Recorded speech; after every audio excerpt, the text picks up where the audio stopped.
অস্ট্রেলিয়ার বিমান ধরতে ইয়াসির আলী রাব্বি এলেন এয়ারপোর্টে। সাদা গাড়ি থেকে ব্যাগ বের করে গেটের সামনে গিয়ে নিরাপত্তা কর্মীদের নিজের পাসপোর্ট আর টিকিট দেখিয়ে চলে গেলেন ভেতরের দিকে। রাব্বির আন্তর্জাতিক ক্যারিয়ার অনেকটাই থেমে গেছে, বাকি যা আছে তার পুরোটাই নির্ভর করে ভালো পারফর্ম করার উপর। এ দলের এ সফর হতে পারে পরের ধাপে নিজেকে নিয়ে যাওয়ার একটা সরু রাস্তা। অস্ট্রেলিয়ায় উড়াল দিতে বিমানবন্দরে হাজির জিসান আলম। বিমানবন্দরে এসে সাদা গাড়ি থেকে কে আগে নামলেন, জিসান নাকি তার ব্যাট? সাধারণত খেলোয়াড়দের ব্যাট প্যাড তাদের কিট ব্যাগেই থাকে, তবে এদিন জিসানের হাতেই দেখা গেল তার প্রিয় ব্যাগ। কাঁধে ব্যাগ আর হাতে ব্যাট নিয়ে ভেতরের দিকে যেতেই একজন এভাবেই ধরে দেখলেন জিসানের ব্যাগ। এরপর জিসানও চলে গেলেন বিমানবন্দরের ভেতরে। বিমানবন্দরে গাড়ি থেকে নামছেন নুরুল হাসান সোহান। গায়ে এ দলের কিট আর মাথায় কালো ক্যাপ। সোহানের মিশন অস্ট্রেলিয়া শুধুমাত্র শিক্ষা সফর নয়, ট্রফি জেতাই একমাত্র লক্ষ্য।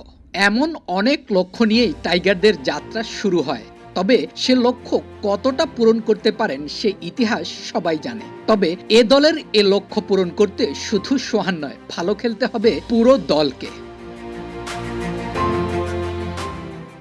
জাতীয় দলের দরজায় অনেক কড়া নেড়েছেন সাইফ, তবে সেভাবে নিজেকে আলোয় আলোকিত করতে পারেননি কখনোই। এ দলের অস্ট্রেলিয়া সফরে ব্যাট হাতে দলের শুরু ভালো করতে তার দিকেই তাকিয়ে থাকবে দল। সাইফ যদি ব্যাট হাতে সে প্রত্যাশা মেটাতে পারেন, হয়তো আরো বড় কিছু অপেক্ষা করছে তার জন্য। এ সফর এশিয়া কাপ ও আয়ারল্যান্ড সিরিজের প্রস্তুতি মঞ্চ বটে, তাই সবাই চাইবে ভালো খেলে জাতীয় দলের নির্বাচকদের উপর চাপ বাড়াতে। যে মধুর চাপ নিতেই প্রস্তুত নির্বাচকরা। যিনি গাড়ি থেকে নামলেন তাকে বলা হয় ভবিষ্যতের সাকিব আল হাসান।